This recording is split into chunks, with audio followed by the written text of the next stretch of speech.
Boa tarde a todos. Estamos reunidos hoje para a defesa final da dissertação de mestrado da discente Ana Paula Monteiro da Silva, do Programa de Pós-Graduação em Física e Astronomia da Universidade do Vale do Paraíba. Os membros da banca que vão fazer a arguição do trabalho vai estar composta por mim, sou o professor Ariano Gonçalves, presidente da banca da Univap, o doutor Paulo Alexandre Bronsato Nogueira, do Instituto Federal de São Paulo, ele está como avaliador externo, o doutor Valdir Gil Pilati, orientador também do programa de pós-graduação da Univap, a doutora Ângela Machado dos Santos Valentim, orientadora do INPE, e o doutor Márcio Tadeu da Assis Honorato Muela, que é o orientador principal do trabalho e forma parte aqui do programa de pós-graduação de Física e Astronomia da Univap também. Então, agradecemos mais uma vez aí a participação de todos. Também temos convidados, se incorpora algum convidado durante a apresentação, vamos deixar ele entrar. Eu vou pedir para todos manter os microfones aí desligados, só deixar a Ana falar. E então, Ana, eu vou passar a palavra para você. Você tem aí em torno de 50 minutos aí para fazer a apresentação. Só não pode passar de 1 hora, certo? E então a gente vai, depois da apresentação, vamos fazer um breve intervalinho aí de 3 minutos para você ver uma aula, Ana, e a gente vai passar na arguição. E já vou deixar qual vai ser a ordem da arguição. A arguição vai ser, para que fique gravado também, primeiro o membro externo, Paulo Nogueira, vai falar. Posteriormente, a doutora Ângela. Depois, o doutor Valdir. Vou falar eu, doutor Ariane. E, por último, o orientador principal, Márcio Muela. Todos concordaram nessa ordem. E essa vai ser a ordem da arguição. Então, passo a palavra para você, Ana Paula, para apresentar o seu trabalho e boa sorte. Obrigado. Bom, boa tarde a todos, né, aos membros da banca, aos colegas que estão assistindo. E como o professor Ariane, ele já me apresentou, né, eu sou a Ana Paula, eu sou aluna do professor Dr. Márcio Muela, e os meus orientadores são a doutora Ângela e o professor Valdir.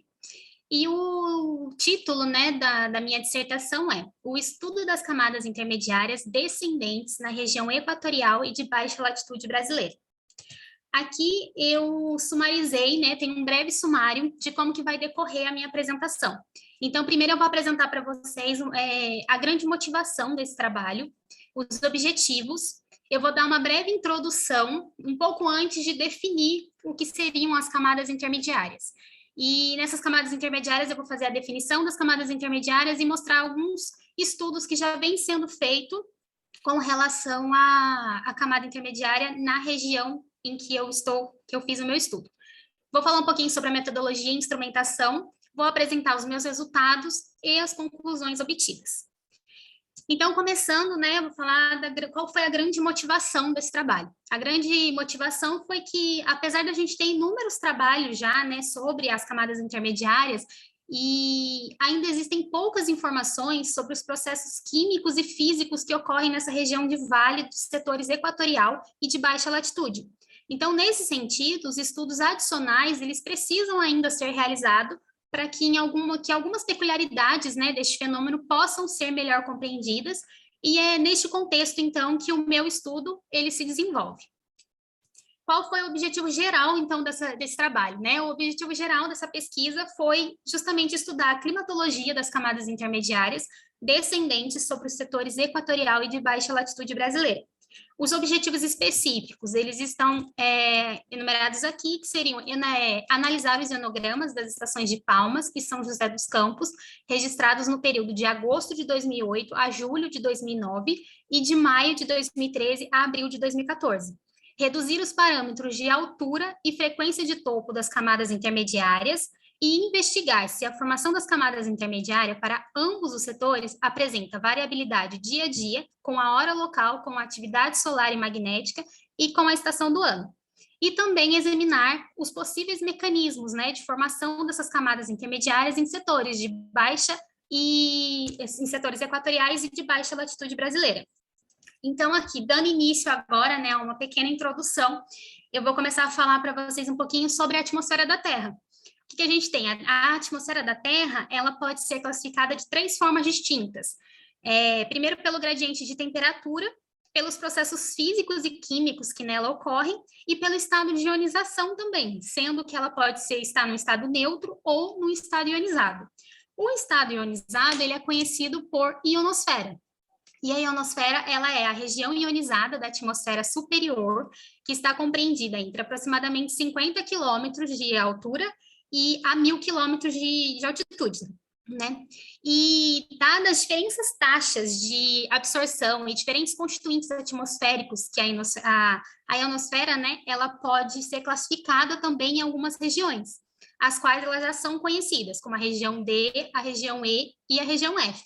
E a região F, por sua vez, ela ainda pode ser subdividida em F1, F2 e, em alguns casos, até mesmo em F3.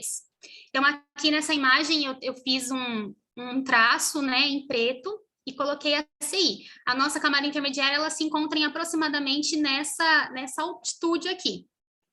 E a nossa região de estudo, então, né, ela se encontra entre o topo da camada E e a base da região F. Ou seja, ela está aproximadamente aí entre 130 quilômetros a 200 quilômetros de altura. E a nossa região de estudo, ela vai se focar, né, numa região de baixa latitude e em regiões de latitudes equatoriais. Bom, já existem alguns estudos, né, que nos dizem que a região em que a camada intermediária ela se localiza também pode ser influenciada por ondas de gravidades e por marés atmosféricas. Dito isso, né, as ondas de gravidade, elas são perturbações ondulatórias que se propagam horizontalmente e verticalmente na atmosfera. E elas apresentam períodos característicos, que podem variar de minutos até muitas horas. E elas desempenham também um papel muito importante no transporte de momento e energia entre a baixa e a média atmosfera. As marés atmosféricas, por sua vez, são oscilações em escala global produzidas por uma combinação de ações gravitacionais do Sol e da Lua sobre a Terra e pela ação térmica do Sol. As marés lunares, elas são aquelas produzidas pela ação gravitacional do Sol e da Lua, ao passo que as marés solares, elas são produzidas pela ação térmica do Sol. Agora eu vou falar um pouquinho, vou entrar de fato, né, nas camadas intermediárias. Então, qual é a grande definição de camada intermediária? Camada intermediária são regiões de densidade eletrônica intensificada no vale ionosférico, que se estende da região E superior até a base da região F. Essas camadas intermediárias, elas se encontram em uma região de fraca ionização, que é conhecida, né, por vale ionosférico, e ele se estende aí do topo da região E até a base da região F. E entre as principais características que a gente encontra, né, nessa camada, a gente pode destacar o movimento descendente que ela apresenta, que pode perdurar por várias horas até que ela atinja regiões de altura da camada E e se funda até mesmo com as camadas esporádicas já existentes. Então, aqui eu tenho uma figura, né, que ela está ilustrando justamente uma camada intermediária de altura de aproximadamente 162 quilômetros, com uma frequência de topo de aproximadamente 4,1 MHz.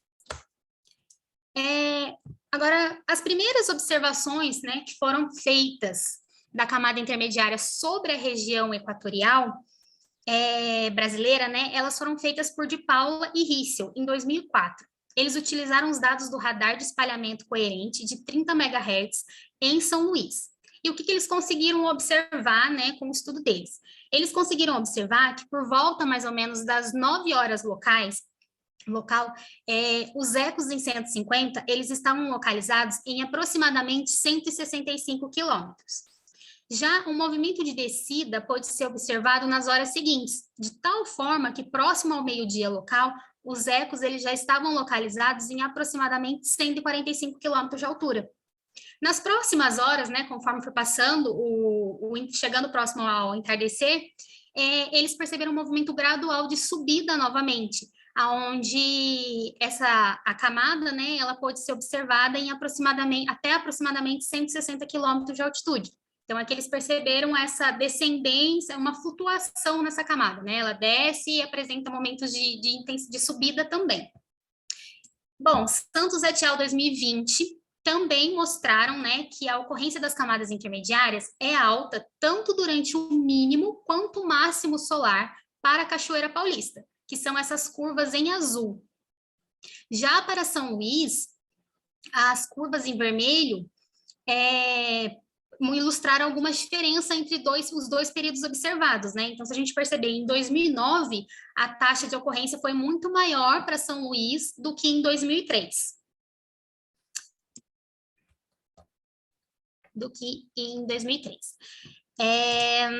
Agora eu vou falar um pouquinho para vocês sobre as instrumentações e a metodologia, né, que foi utilizada no decorrer do nosso trabalho. Primeiramente, vou falar sobre a ionossonda, né? O que vem a ser a ionossonda? A ionossonda é um radar de alta frequência que consiste em um transmissor e um receptor que pode operar no modo de pulsos eletromagnéticos, sendo capaz de sondar, né, a ionosfera no modo de varreduras aí, em frequências que variam de 1 a 20 MHz. O grande princípio, então, de funcionamento da ionossonda, ela baseia-se no tempo em que um pulso eletromagnético leva para se propagar a partir de um transmissor em solo, seria aqui o nosso TX,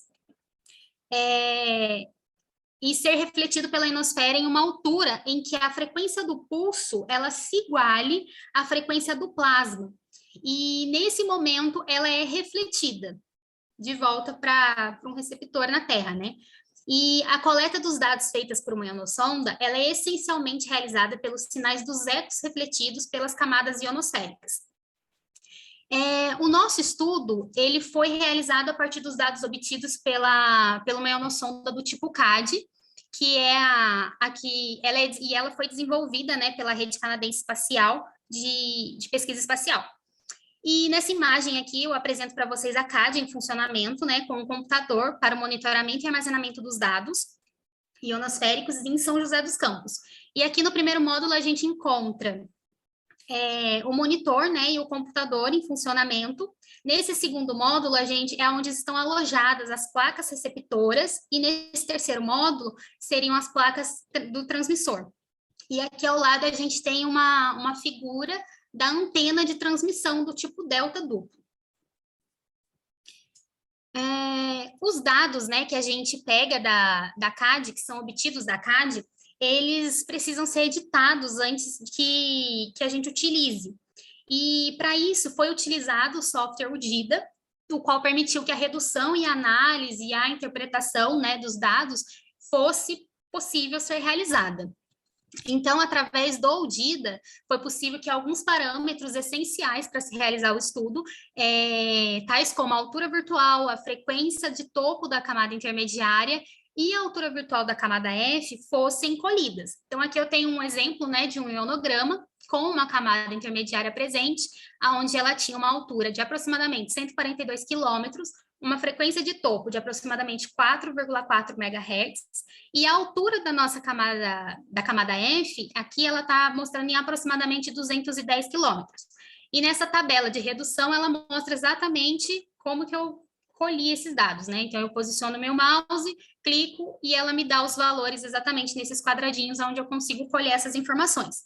E vale relembrar também que todos esses critérios que foram utilizados para a gente obter esses parâmetros, né, que foram utilizados, eles estão de acordo com do Santos et al. 2019. E para o desenvolvimento, né, então, desse trabalho, a gente analisou os dados obtidos pelas ionossondas instaladas em Palmas, em São José dos Campos, para diferentes períodos de atividade solar. Então, aqui eu tenho um mapa, né, mostrando onde está São José dos Campos, onde está Palmas, e esses pontilhados, eles representam o equador magnético de acordo com cada período. Então, em 2008, são os pontilhados em preto, que são menorzinhos, e em 2014, são os pontilhados em azul. Então, esse é o posicionamento do equador magnético nesses anos. Aqui, nesse slide, eu apresento para vocês duas tabelas, e que elas mostram para a gente a disponibilidade dos dados e a ocorrência de camadas intermediárias por cada período. Então, eu tenho primeiro uma tabela sobre o mínimo solar, outra tabela sobre o máximo solar. E aqui, ó, a gente tem um exemplo, né? Para o mínimo solar, São José dos Campos, eu coloquei todos os anos que foram trabalhados e os meses correspondentes àquele ano. E eu coloquei primeiro o número de dias com dados. Então, quantos dados eu tenho disponíveis para aquele mês, naquele ano, para essa estação de São José dos Campos. E o embaixo eu coloquei o número de dias que foram computados as camadas intermediárias. Então, vale ressaltar que foram, assim, as camadas intermediárias, elas estavam presentes na maioria dos dias analisados. Ó, um exemplo aqui bem legal é em julho de 2008, no mínimo solar para São José dos Campos. A gente tinha 31 dias de dados disponíveis e nos 31 dias a gente conseguiu encontrar camadas intermediárias. Em outubro de 2008, a gente, para São José dos Campos, no mínimo também, a gente tinha 31 dias disponíveis e em 30 a gente conseguiu encontrar camadas intermediárias. Bom, então, a partir desse slide agora, eu vou começar a apresentar para vocês os resultados que a gente obteve nessa pesquisa. O primeiro resultado que eu vou mostrar para vocês, essas figuras, elas mostram o comportamento sazonal e com a hora universal dos seguintes parâmetros. Da altura virtual da camada F, que está representada pelos pontos azuis, a altura virtual da camada intermediária, que está representada pelos pontos em vermelho, e a frequência de topo da camada intermediária, que está representada pelos pontos em rosa. E os valores médios da altura virtual da camada F, da altura virtual da camada intermediária e da frequência de topo, eles também são apresentados nessa curva em preto. E o número de dias também considerados nessas análises, ele está representado aqui no canto superior esquerdo de cada painel.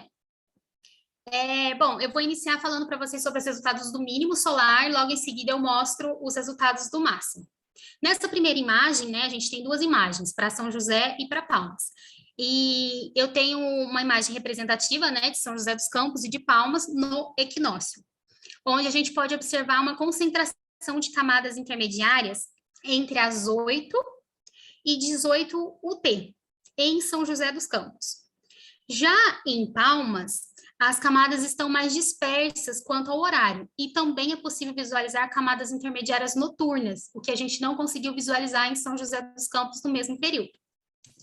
Já para essas duas imagens, elas representam o solstício de inverno, tanto para São José quanto para Palmas, e aqui a gente pode observar uma forte concentração das camadas intermediárias entre aproximadamente, né, as 9 e as 20 UT em São José dos Campos. E para Palmas, algo similar a gente pode ver acontecendo. Por quê? A gente encontrou camadas intermediárias aqui por volta das 9h30, que vão até aproximadamente umas 3h30 UT. Aí elas dão uma pausa, elas voltam a aparecer por volta das 16 UT e elas se findam ali por volta das 21 UT. Então, ela começa a ter um comportamento meio similar ao que aconteceu em São José dos Campos. Esse próximo slide, né, apresenta essas duas figuras. Nessa dupla de figura, a gente está representando o solstício de verão, onde a gente pode notar a concentração, né, das camadas intermediárias aqui em São José, das 8 UT, mais ou menos, até por volta das 17h30 UT. E já em Palmas, poucos os dados foram computados, né? Poucos os dados foram possíveis ser analisados e computados. Então, mas mesmo assim, a gente ainda consegue notar, né, que a frequência crítica da camada intermediária em Palmas sugere um comportamento bem parecido com a frequência crítica de São José dos Campos para esse mesmo período.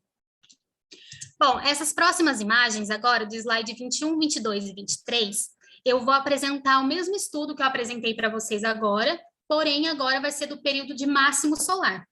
E neste caso, poucos foram os dias sem ruídos, né, disponíveis para se trabalhar. Mas ainda assim, a gente ainda conseguiu características relevantes, né, encontrar características relevantes aqui, tais como a concentração das camadas intermediárias ainda manteve os horários próximos do período do mínimo solar. Então, a gente pode ver aqui a concentração das camadas intermediárias está aqui por volta das 9h30, 10 até 16h30, 15 horas UT.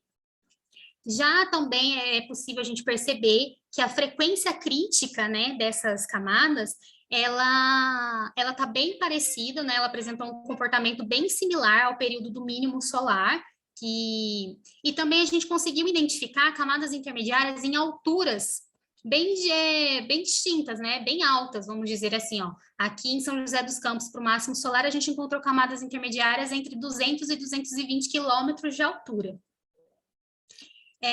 Bom, como muitas vezes, né, a gente encontrou, temos aí referências e até mesmo no nosso estudo, a gente encontrou que as camadas intermediárias, elas se formam ali muito próximo à base da camada F. E, em alguns casos, ocorre até o desprendimento da camada intermediária da base dessa camada F. E, pensando nisso, a gente decidiu, então, fazer um estudo para ver se existia alguma correlação entre a altura virtual da base da camada F com a altura virtual da base dessa camada intermediária. Então, assim sendo, a gente foi investigar, né, o coeficiente de correlação entre esses parâmetros para os diferentes períodos sazonais. E aqui eu apresento para vocês os resultados, né, nessa figura para o mínimo solar, no caso. E o índice de correlação, ele é o valor R, que está indicado no canto superior de cada painel, e o ajuste linear dessa correlação é indicado por essa linha em preto. Bom, então, de acordo com os baixos valores, a gente pode observar, né, os baixos valores de correlação, a gente conclui que não encontramos, assim, de modo geral, uma boa correlação entre essas alturas. Porém, existem casos excepcionais, como foi o caso em Palmas, no equinócio. A gente encontrou um índice de correlação de 0,83. E também no solstício de verão, aqui para São José dos Campos, a gente encontra um índice de correlação de 0,71. Além disso, né, nos nossos estudos, conforme a gente foi fazendo a redução de dados e foi trabalhando com os dados, a gente encontrou algumas peculiaridades. E uma das peculiaridades encontradas foi a ocorrência de camadas intermediárias noturnas, que em sua grande maioria ela pode ser observada durante o mínimo solar no equinócio, para ambos setores estudados, e para o período de máxima solar, nenhum caso de camadas intermediárias foi registrado em São José dos Campos, mas em Palmas, a gente encontrou apenas 2 noites, uma no mês de abril e a outra no mês de julho. Essa figura apresentada para vocês, ela traz um exemplo de uma camada intermediária noturna que ocorreu em São José dos Campos no dia 25 de outubro de 2008, entre 7h10 UT até aproximadamente umas 8h15 UT. E o que a gente consegue observar, né, nessa sequência de ionogramas? A gente consegue observar que essas camadas intermediárias noturnas, elas apresentaram um formato com a base mais reta e espalhada, e isso está de acordo com a literatura. Outros trabalhos que estudaram, né, camadas intermediárias noturnas, aqui nessa região conseguiram identificar esse mesmo padrão de camada intermediária noturna. Durante o processamento, né, a gente observou outros casos peculiares. E um outro caso específico foi um caso em que 2 camadas intermediárias elas foram registradas simultaneamente, apresentando um movimento de subida e oscilando entre momentos de intensificação e enfraquecimento. Essa figura, né, ela é de uma camada intermediária que se subdividiu em 2. Essa figura é de São José dos Campos, dia 13 de julho de 2009. Então, aqui nesse primeiro painel, a gente tem apenas uma camada intermediária, né? Ela está até com um traço em preto. No segundo painel, ela ainda continua sendo uma camada intermediária. A partir do terceiro painel, a gente percebe que ela se subdivide em 2.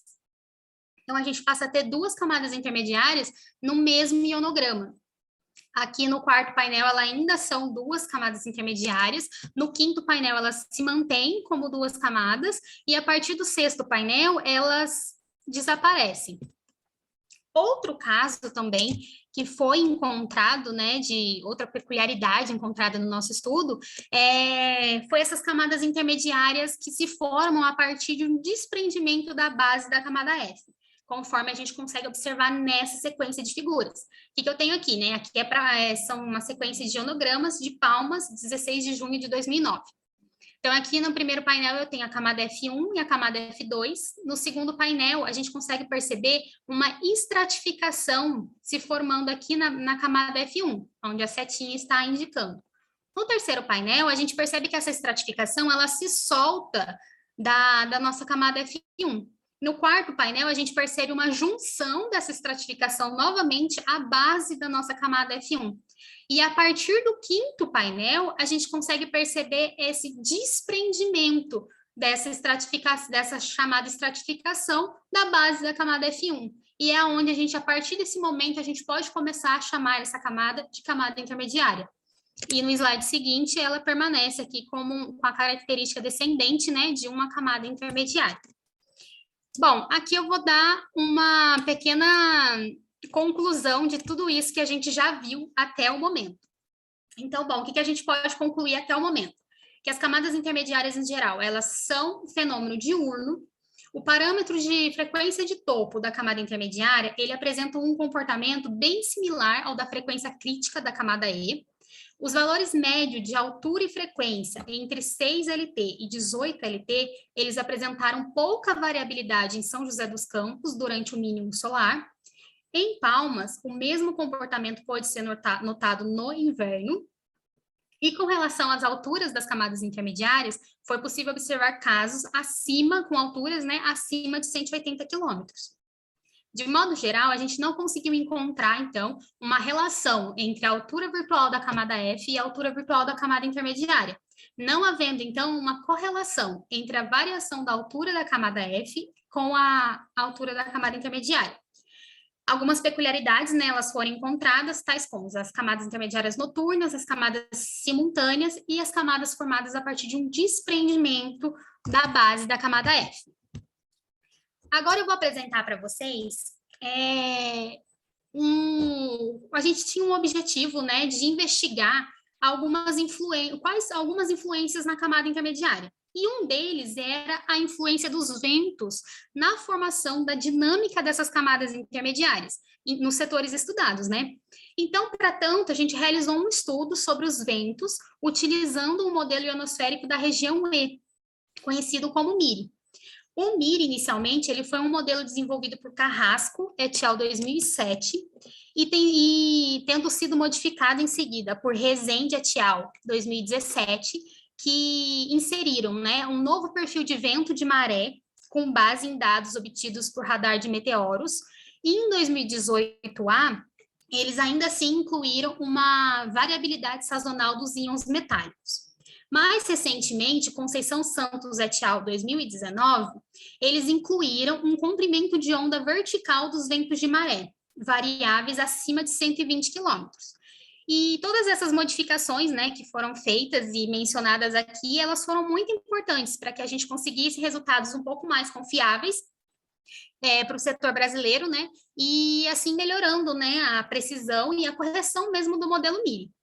Então, como funciona basicamente, né, o modelo MIRI? Basicamente, ele calcula a densidade eletrônica entre 86 e 140 quilômetros de altura, e ele gera como resultado os perfis verticais dessa densidade.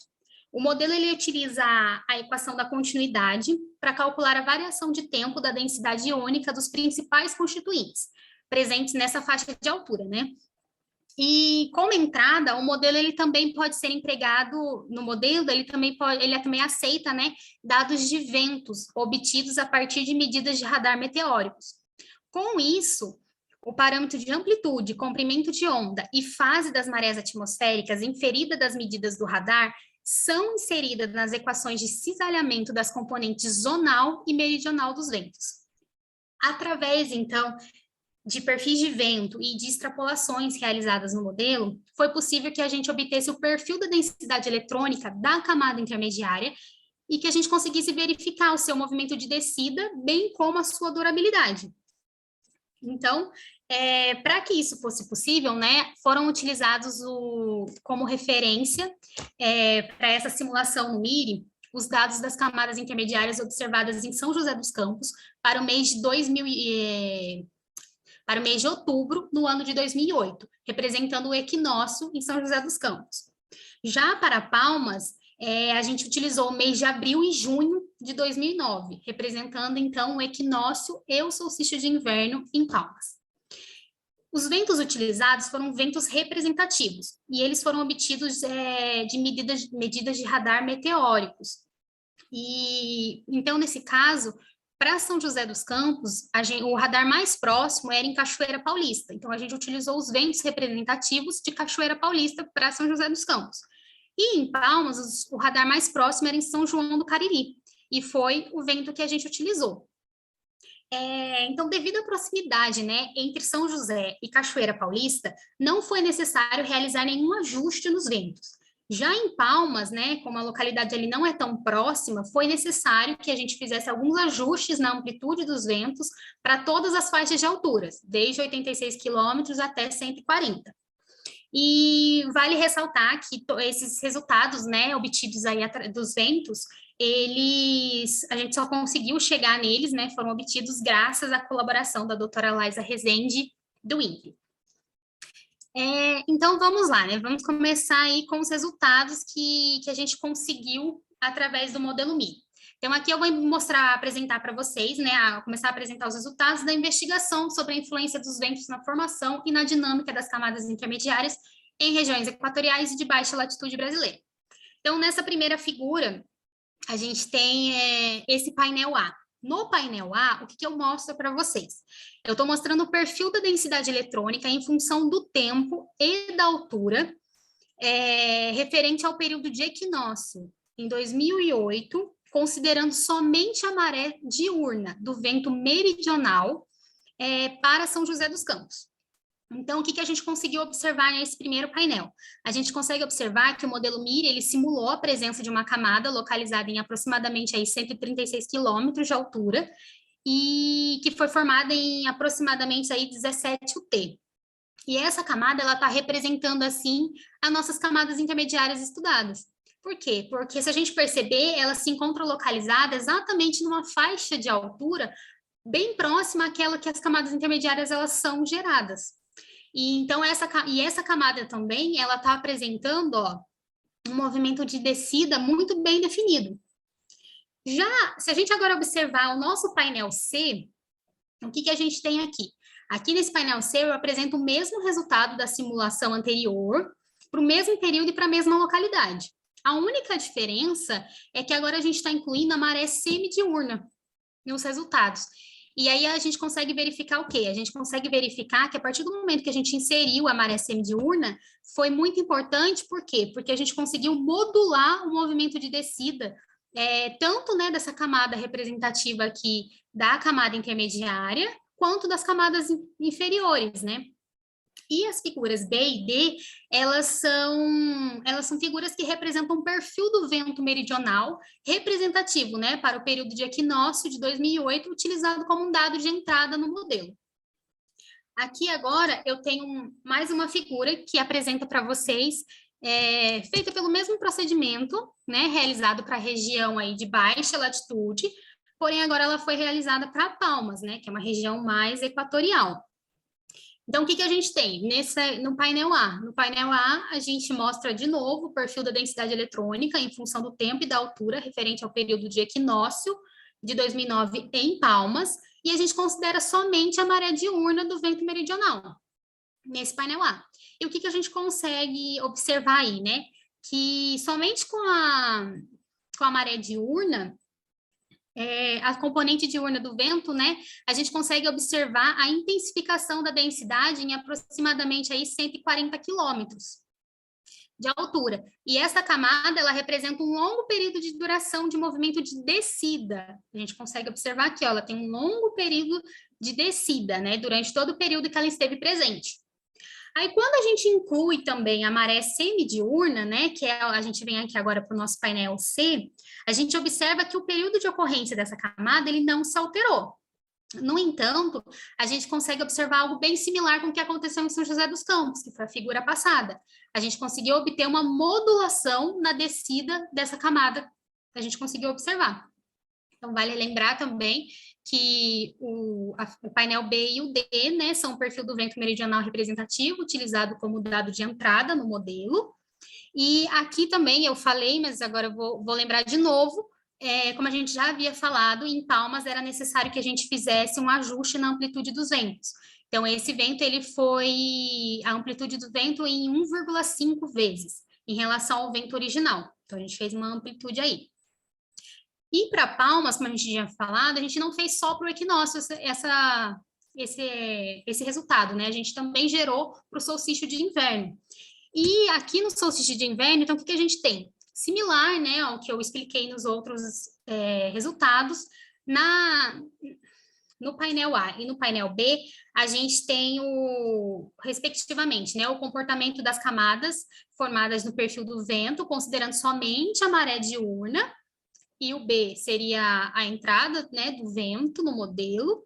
E o que a gente percebe? Que os resultados desse modelo, eles mostraram um período de longa duração dessa camada, porque ó, a gente tem uma camada dita intermediária, né, aqui, ó, ela teve um longo período de duração, e isso não representa muito bem o que a gente vê no comportamento das camadas intermediárias para o setor brasileiro, né? Exceto em casos que essa camada ela surge ali em alturas, né, da camada intermediária e ela vai descendo até alturas da região E e se funde aí com camadas esporádicas que já estavam em formação.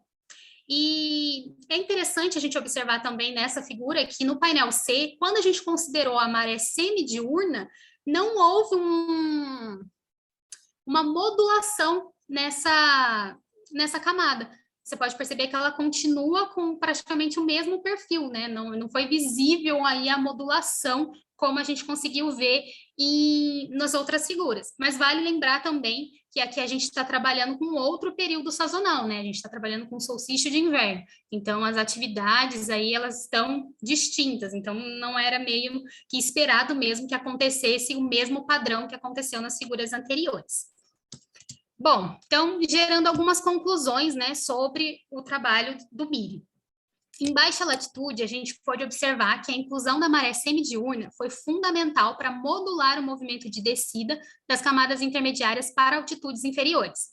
Já para a região mais próximas do Equador, foi necessário realizar um ajuste no modelo de ventos, e esse ajuste foi fundamental para que se encontrassem resultados mais coerentes.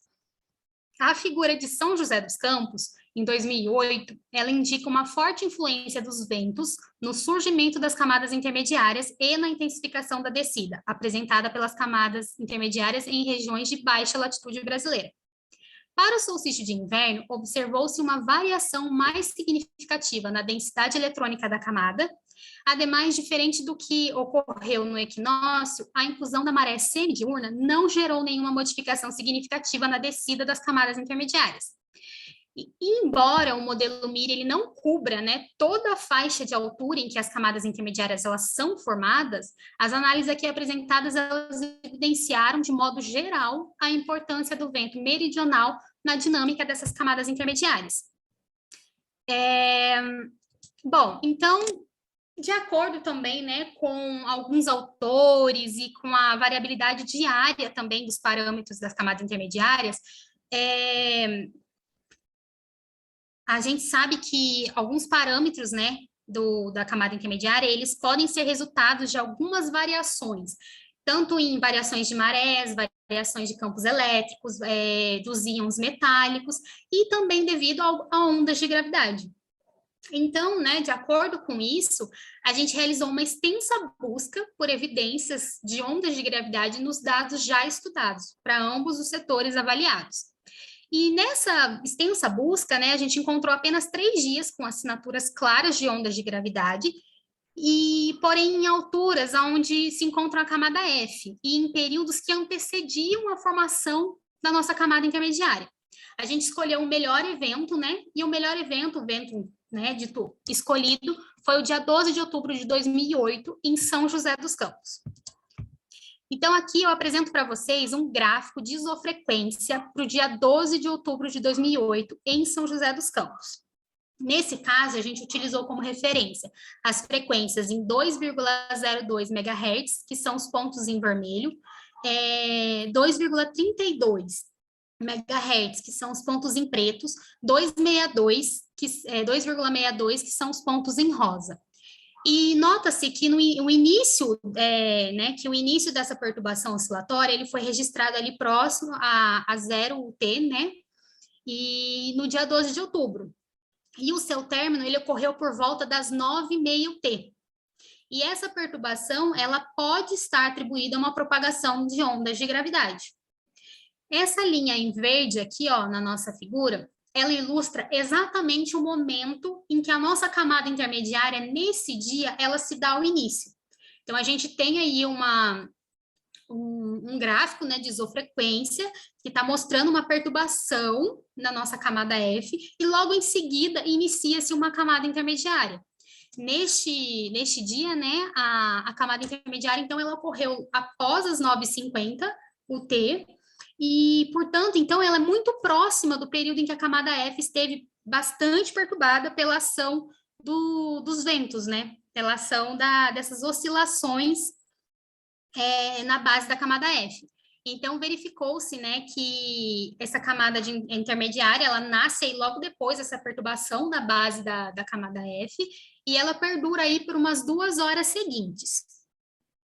Bom, se a gente analisar esse gráfico de isofrequência, a gente consegue ter alguns parâmetros, né? A gente consegue analisar alguns parâmetros nesse gráfico de isofrequência. Então, o primeiro parâmetro aí que a gente vai analisar é a amplitude de oscilação. Então, se a gente observar essa figura, ela consiste, aí a gente pensar somente na frequência 262. A frequência 262, elas são os pontilhados em rosa. Então, para obtermos os valores de amplitude de oscilação, toma-se o ponto mais alto em que a frequência atingiu. Nesse caso aqui, ó, é o ponto mais alto, ela deu 386 quilômetros, e o ponto mais baixo em que essa frequência atingiu. No caso, o ponto mais baixo aqui é 243. Para a gente conseguir o valor, a gente tem que fazer o ponto mais alto menos o ponto mais baixo encontrado, que nesse caso deu 143 quilômetros.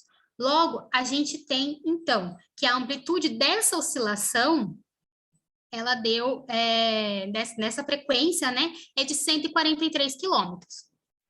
A gente fez, então, aqui eu tenho uma tabela, né, mostrando que eu fiz esse cálculo para o primeiro pico em todas as frequências, para o segundo pico em todas as frequências, terceiro pico em todas as frequências, tirei a média de todos esses resultados, e a média da média, ela nos mostra que a média do deslocamento vertical dessa onda, então, é 93,444 quilômetros. Após, né, a identificação, então, dessa variação de altura virtual da onda de gravidade, é possível caracterizar o período de oscilação de uma onda de gravidade, e o qual foi definido como está sendo mostrado aqui nessa figura. Então, o que a gente tem? O período dela vai ser o T1, então eu vou achar o topo, né, dessa oscilação. Então, o T1, qual foi o tempo aqui? O T2, qual foi o tempo? Então, para a gente achar o período, eu faço T2 menos T1. Eu fiz isso que mostra nessa tabela, né? Para o pico 1 ao pico 2, e depois a gente fez do pico 2 ao pico 3, para todas as frequências, e tirei a média. Tirando a média desses valores, a gente descobre que essa onda, ela tem uma média de deslocamento no tempo de 181 minutos.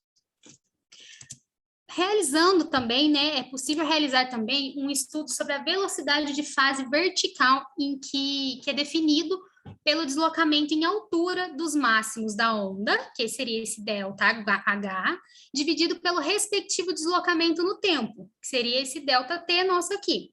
Fazendo essa conta, né, a gente descobre, então, que a velocidade de fase vertical dessa onda é 8,60 metros por segundo. E com base nos valores de velocidade e período, a gente também consegue calcular o comprimento da onda vertical, né? Então, como que a gente fez? Para achar esse comprimento da onda vertical, a gente faz a velocidade de fase média vezes a média do deslocamento no tempo. E isso nos dá que a velocidade isso nos dá que o comprimento da onda vertical é de 106 km,812. Então, aí a gente tem uma onda de aproximadamente 107 quilômetros de comprimento. Algumas conclusões, né, desses resultados de de ondas de gravidade, é que a gente conseguiu verificar que uma onda de gravidade de comprimento de aproximadamente 107 quilômetros, velocidade de 8,60 metros por segundo e um período de 181 minutos, pode ter influenciado a geração ou desenvolvimento da camada intermediária sobre a região de São José dos Campos. Os casos apresentados, eles não se referem à faixa de altitude em que as camadas intermediárias são geralmente observadas. No entanto, conforme já foi citado por Santos et al. 2019, e até por resultados que a gente já mostrou aqui, né, as camadas intermediárias, elas podem se formar a partir do desprendimento na base da camada F1.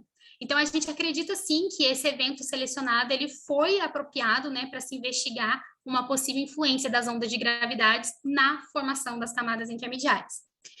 Bom, agora eu vou mostrar para vocês um pouquinho dos resultados de uma investigação, né, do impacto das tempestades magnéticas no comportamento das camadas intermediárias. A gente começou a observar o nosso banco de dados, né, que foi avaliado para Palmas e para São José. E a gente percebeu que tanto no período de baixa atividade solar e alta atividade solar, alguns casos, as camadas intermediárias, elas foram detectadas em alturas bem superiores ao esperado. E, assim, em aproximadamente 170, 200 quilômetros de altura. E sabendo, né, que a gente sabe que durante a ocorrência de tempestades magnéticas, essa faixa de altura, ela pode ser fortemente afetada por campos elétricos de origem da magnetosfera e pelo campo elétrico oriundo do dínamo perturbado também.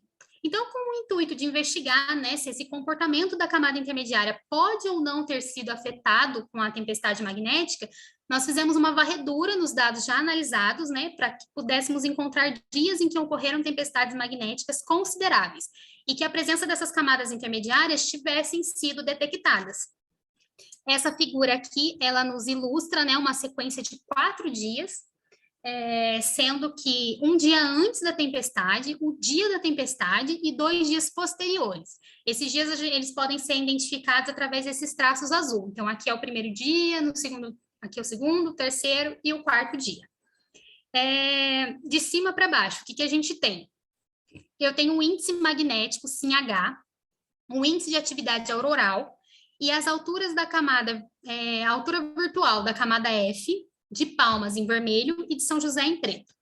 As alturas virtuais da camada intermediária de Palmas e de São José e a frequência de topo da camada intermediária para Palmas e para São José. E o que a gente consegue observar nesse gráfico, né? A gente consegue observar que para ambas as regiões, a presença da camada intermediária foi intensificada algumas horas antes do início da tempestade. Porém, no exato momento ali em que a gente teve a intensificação, né, da perturbação da perturbação magnética, né, ambos os setores estudados, eles não registraram, né, essa presença da camada intermediária. Então, dessa forma, a gente acredita que estudo precisa se fazer, né, estudos mais aprofundados, para que a gente consiga entender melhor, né, os possíveis efeitos das tempestades magnéticas, né, nas camadas intermediárias. Então, mostrando aqui as nossas conclusões, parte 4, é que com relação às tempestades magnéticas, a gente conseguiu observar a presença das camadas intermediárias em ambas as regiões estudadas, nos períodos que antecederam a tempestade, porém, no período mais intenso da tempestade, a gente não observou, né, a presença das camadas intermediárias, e observou-se também que, à medida que a tempestade foi caminhando para a sua fase de recuperação, um decréscimo na atividade das camadas intermediárias pôde ser identificado.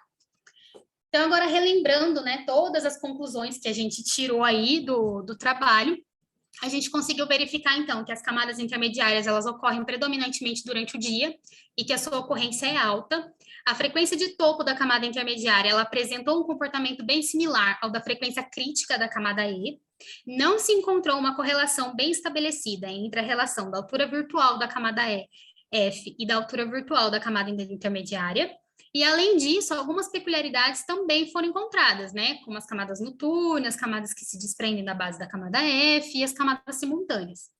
Embora, né, o modelo MIRI ele não cubra toda a faixa de altura que as camadas intermediárias elas são formadas, as análises aqui apresentadas evidenciam que, de modo geral, né, a importância do vento meridional na dinâmica das camadas intermediárias. os resultados apresentados indicam uma forte influência dos ventos no surgimento das camadas intermediárias e na intensificação da descida, apresentada pelas camadas intermediárias em regiões de baixa latitude brasileira. Em um estudo de caso realizado, né, foi possível verificar que uma onda de gravidade pode sim ter influenciado na geração e desenvolvimento das camadas intermediárias sobre a região de São José. E com relação às tempestades magnéticas, a gente observou a presença das camadas intermediárias, né, em ambas as regiões estudadas, antecedendo a tempestade. No entanto, durante a fase principal mesmo da tempestade, a gente não conseguiu observar a presença dessas camadas intermediárias. Bom, então destaca-se que os objetivos propostos, né, para essa pesquisa de mestrados foram atingidos. No entanto, é necessário que se façam estudos adicionais, né, para que a gente possa entender melhor a influência das ondas de gravidade, das tempestades magnéticas no comportamento, né, das camadas intermediárias. E em função mesmo dos resultados obtidos, né, nessa pesquisa, a gente recomenda que para trabalhos futuros possa ser feitos alguns trabalhos futuros aí, né? Então, a gente pode utilizar instrumentos distintos para obtenção dos dados da camada intermediária, tal como um radar de espalhamento coerente, realizar um estudo estatístico sobre a dependência ou não das camadas intermediárias com atividade magnética, expandir o modelo MIRI para alturas, né, que cubram melhor a faixa de altura em que as camadas intermediárias são observadas, e investigar também os impactos das ondas de gravidade nas camadas intermediárias. Bom, aqui eu gostaria de agradecer à Universidade do Vale do Paraíba por nos oportunizar a desenvolver essa pesquisa e por divulgá-la. A gente agradece também à Fundação Vale Paraibana de Ensino pela bolsa de estudos inicial, né, e pela CAPES por dar sequência a essa bolsa, porque sem essa bolsa não seria possível o desenvolvimento dessa pesquisa. E por último, não menos importante, eu deixo um agradecimento aqui à doutora Laisa Rezende por toda a ajuda com o MIRI e com os resultados do vento. Obrigada.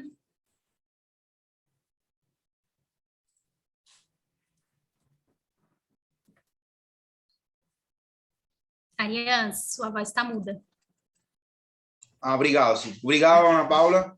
Então, só para deixar registrado, a sua apresentação começou às 14h14 e finalizou às 15h03 aí do dia 10 de dezembro de 2021, apresentando esse trabalho final aí de dissertação de mestrado. Então, eu agradeço mais uma vez. Então, eu vou parar de gravar e vamos passar aí na arguição da banca, tá bom? Então, obrigado a todos e vou parar a gravação.